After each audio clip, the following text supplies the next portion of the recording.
নবীজি বললেন, তাহলে আমার বংশের মানুষেরা শোনো, আমার মক্কার লোকেরা শোনো, আমার আত্মীয় স্বজনেরা শোনো, একদল ডাকাত দাঁড়িয়ে আছে, মানে শোনো না, তোমরা জাহান্নামের কিনারায় দাঁড়িয়ে আছো, কিছুক্ষণ পর হয়তো মালাকুল মউত হাজির হয়ে যাবে, একটা ধাক্কা দেবে, মুহূর্তের মধ্যে জাহান্নামের মধ্যে পড়ে যাবে।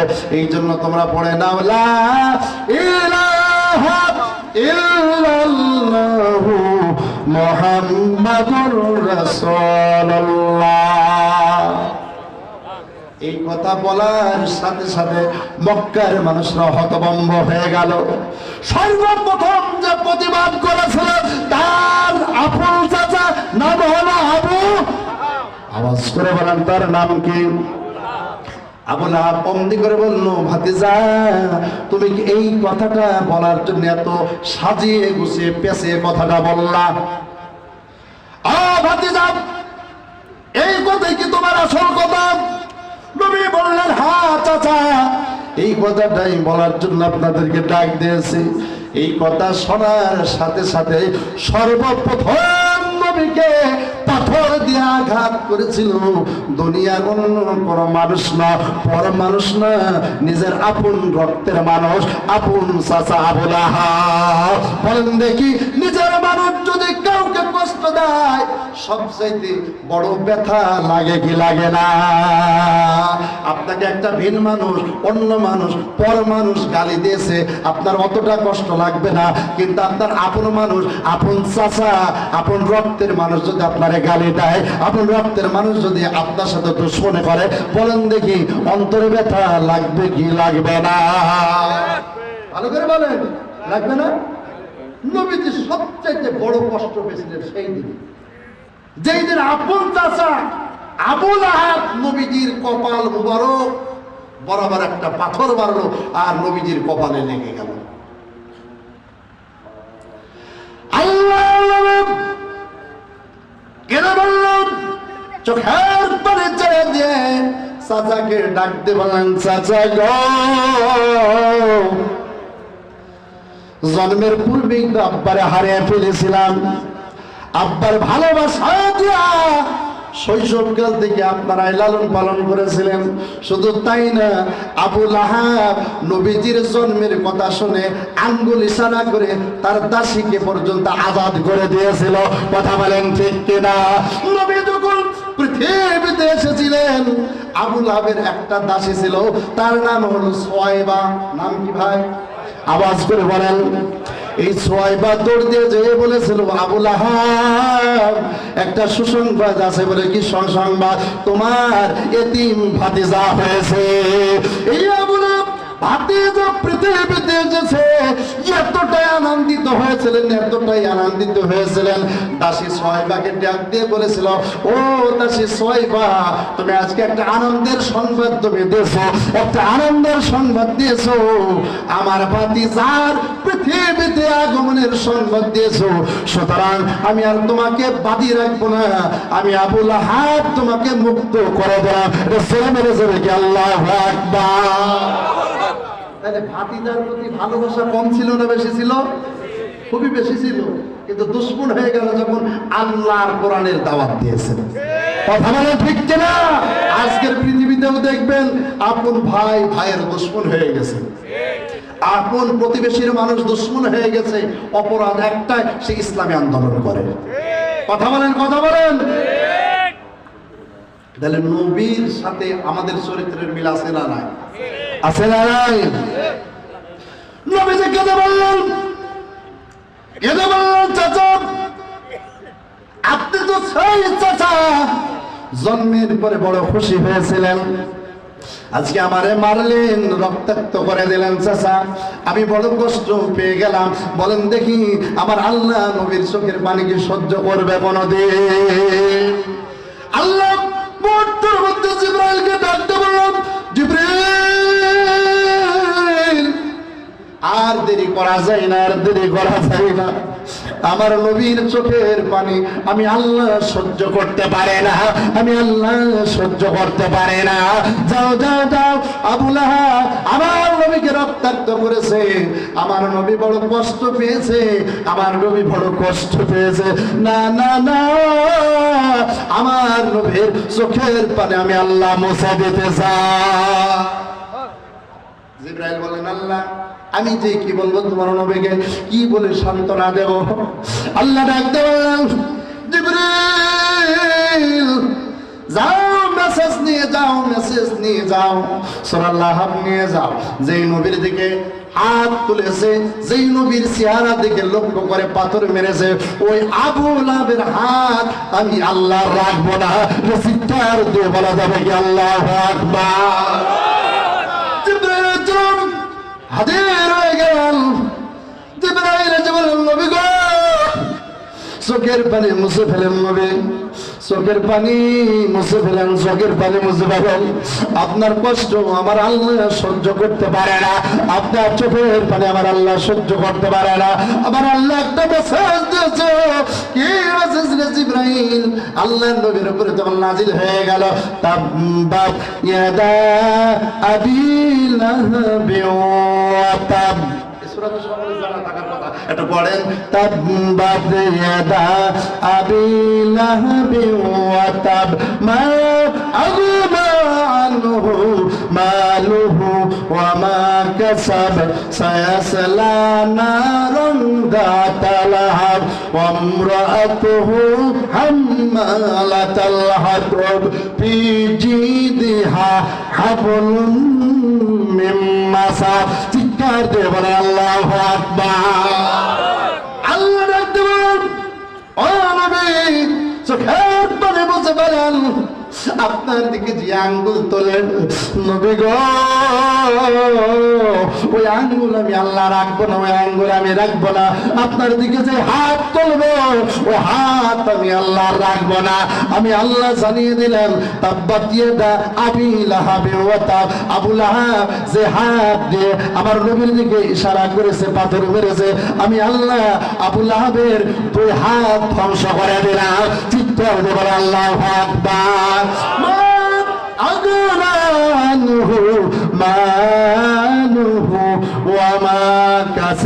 আবু লাহাব দুই হাত দিয়ে যত সম্পদ উপার্জন করেছে, কোন সম্পদ তার কাজে লাগবে না। ইতিহাস প্রমাণ, আবু লাহাবের সম্পদ আবু লাহাবের কাজে লাগে না। এই তাফসীর করতে গেলে অনেক সময় লাগে, আমি শুধু বোঝানোর জন্য বলি। আবু লাহাবের যখন মরণের সময় হয়ে গেছে, আবু লাহাবের যখন শুধু মরণের সময় হয়ে গেছে, এমন পচন আল্লাহ দিলেন তার দেহের মধ্যে, এলাকার মানুষ আবু লাহাবকে এক ঘরে করে দিল। কি করে দিল বলেন? সম্পদ করে কাজে লেগেছে, এক ঘরে করে দিল। এমনকি গোটা দেহ যখন পচন ধরে গিয়েছে, এলাকার মানুষ তো এক ঘরে করে দিলেই দিল।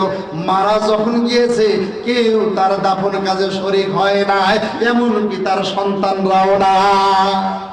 শেষ পর্যন্ত ওই যে কালো কালো মানুষ, আফ্রিকার মানুষ আপনারা দেখেন, ওই আফ্রিকার গোলামদেরকে টাকার বিনিময়ে ভাড়া করলো যে আবু লাহাবের লাশটাকে ফেলে দাও নদীর মধ্যে।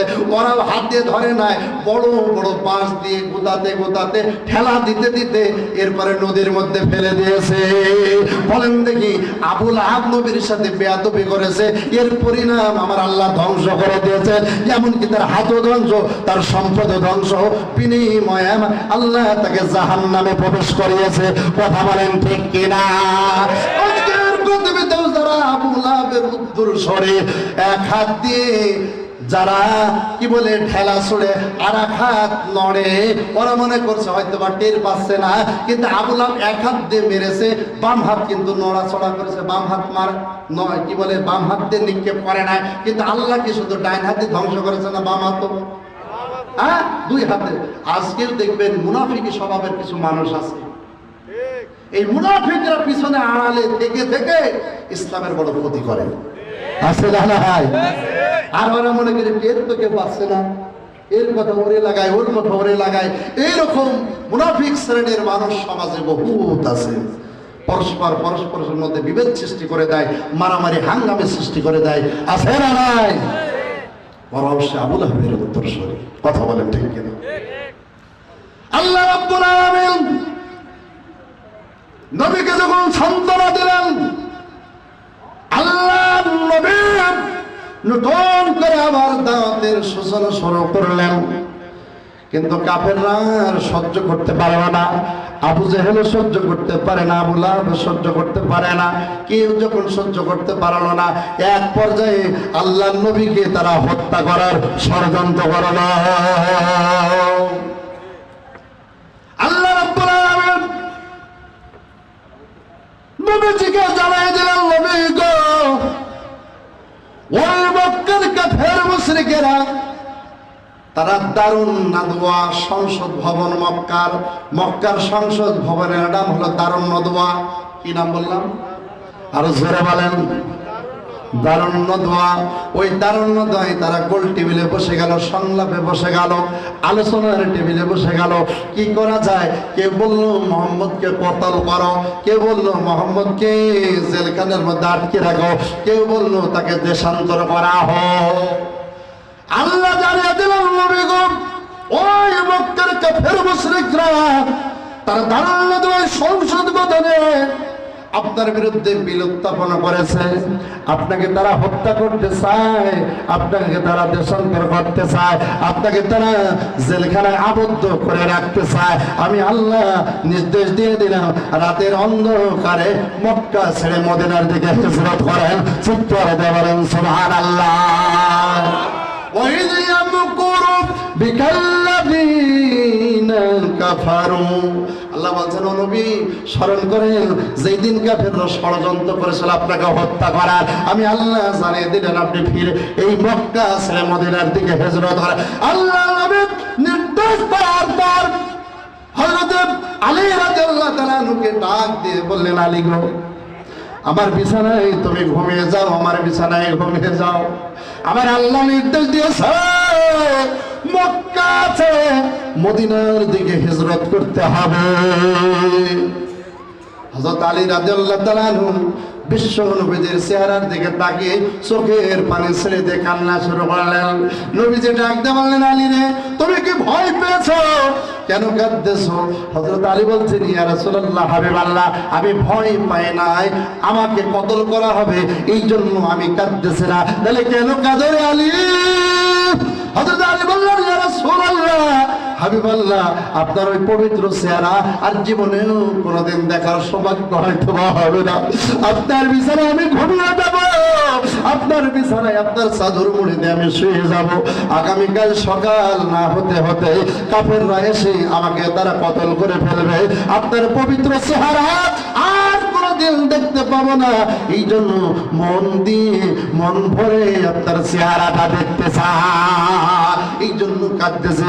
আল্লাহ নবী ডেকে বললেন, আলী কেঁদো না, কেঁদো না, আমি নবী তোমাকে বলে গেলাম তোমাকে তারা হত্যা করতে পারবে না, কতল করতে পারবে না। তবে তোমাকে কেন এই জায়গায় রাখছি শোনো।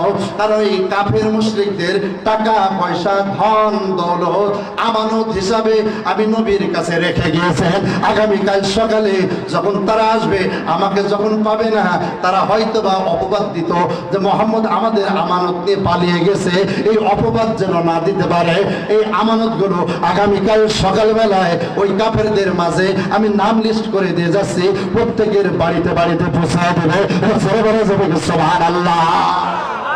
আরে জোরে বলেন সুবহানাল্লাহ। কত বড় আমানতদার, এইটা বোঝানোর জন্য এতগুলো কথা বললাম। আচ্ছা বলেন, আপনি আর আমি যদি হইতাম, আপনি আর আমি যদি হইতাম, বলেন দেখি, যেই মানুষ আমাকে মারতে যায়, হত্যা করতে চায়, জেলে বন্দি করতে চায়, তাদের সম্পদ আমার কাছেই আছে, দেব? বলেন কি বলেন? তুই আমারে মারতে চাস, হত্যা করতে চাস, আর তোর টাকা আমার কাছে আছে, সম্পদ আমার কাছে আছে, আমি তোরে দেব না, আমি চলে যাব। কিন্তু নবীজি ওই কথা বলেন নাই। নবীজি হযরত আলী রাদিয়াল্লাহু তাআলা আনহুকে বলছেন, কালি তুমি শুয়ে থাকো। আমার কাছে যে আমানত আছে এই আমানতগুলো আমি বুঝাই দিতে চাই তোমার মাধ্যমে, যাতে মক্কার একজন কাফেরও এই কথা না বলতে পারে মুহাম্মদ রাসূলুল্লাহ সাল্লাল্লাহু আলাইহি সাল্লাম আমানতের খেয়ানত করেছেন। সুবহানাল্লাহ বলেন। আজকে আমানতের খেয়ানত আছে না নাই? বহুত আমানতের খেয়ানত আছে। ক্যাশিয়ার সাহেব লক্ষ কোটি কোটি টাকা, লক্ষ লক্ষ টাকার হিসাব নিকাশের দায়িত্ব দিয়েছে, হিসাবই দেয় না, খাতা কলমই নেই। আপনাদের এলাকার কথা বলছি না, আমি যেই মসজিদে ইমামতি করতাম ওই মসজিদের যিনি ক্যাশিয়ার ছিলেন ওর খাতা পাতি ছিল না। এক পর্যায়ে ও মসজিদে আরো ঋণ এটা দেখায়। আমি একটা কাজ করলাম, মাসিক উপার্জন আমি কোনো মুসল্লিকে বলি না, সেক্রেটারিকে বলি না, সভাপতিকে বলি না, আমার ব্যক্তিগতভাবে আমি একটা খেয়াল করলাম, মাসিক আয় স্বাভাবিকভাবে আমি কিছুটা জানি, কোটাতে টাকা হয়, কে দান করে, এগুলো আমি জানি। আমার হাতেই দেয় অধিকাংশ, কারণ আপনাদের এলাকার ইমামকে আপনারা দেন না দোয়া করার জন্য, আমার কাছে যেতে দেয়। আমি ছোট্ট করে একটা ডায়েরি করলাম 3 মাসের। 3 মাস ডায়েরি করার পরে মসজিদের ব্যয় সব আমি লিখে রেখেছি। মসজিদের ব্যয় ছাড়া আরো উপার্জন হয়েছে, ক্যাশ হয়ে গেছে আরো 20,000 টাকা। আমি আমার সেক্রেটারি সাহেবকে আমি একদিন দেখে বললাম, আমি এই যে প্রত্যেক সাপ্তাহিক যে কালেকশন কোটাতে হয়, কে কি দান করেছে এইটা আমি লিখে রেখেছি এই খাতা, আর আগামী শুক্রবারে যখন ক্যাশিয়ার সাহেব আসবে তার খাতাটা মেলাবে। বিষয়টা জানাজানি হয়ে গেছে কানে কানে। ক্যাশিয়ার সাহেব যেখানে প্রায় 20,000 16,000 টাকা মসজিদের ঘাড়ির উপরে দিয়ে দিয়েছিল, সেই মানুষটা নতুন খাতা করে রাত্রে রাত্রে নিয়ে এসে আরো 20,000 টাকা ক্যাশ দেখিয়ে বলছে যে আমি আর ক্যাশিয়ার থাকবো না। এইরকম আমানতের খেয়ানতদার আছে না নাই? আওয়াজ করে বলেন আছে না নাই? তাদের কাছে মসজিদ, মাদ্রাসা, গোরস্থান এগুলো আমানত না, বরং তারা বড় আমানতের খেয়ানত করে। এরা হলো সবচেয়ে অযোগ্য মানুষ। এই জন্য যোগ্য মানুষকে দিতে হবে। যারা যোগ্য, আমানতের খেয়ানত করবে না, এইরকম মানুষকে যদি দায়ভার দেওয়া যায় সমাজের উন্নতি হবে, আল্লাহ খুশি হবে। কথা বলেন ঠিক কিনা? আল্লাহ পাক বুঝার তৌফিক দান করে, বলেন আমিন। প্রিয় ভাইয়ের আমার, হ্যাঁ মা বোনরা এসেছেন, মা বোনদেরকে বলবো, মাগো আমি তো মুসাফির হালতে এসেছি। অনেক মা নিয়ত করে এসেছেন যে হুজুরের হাতে দেব,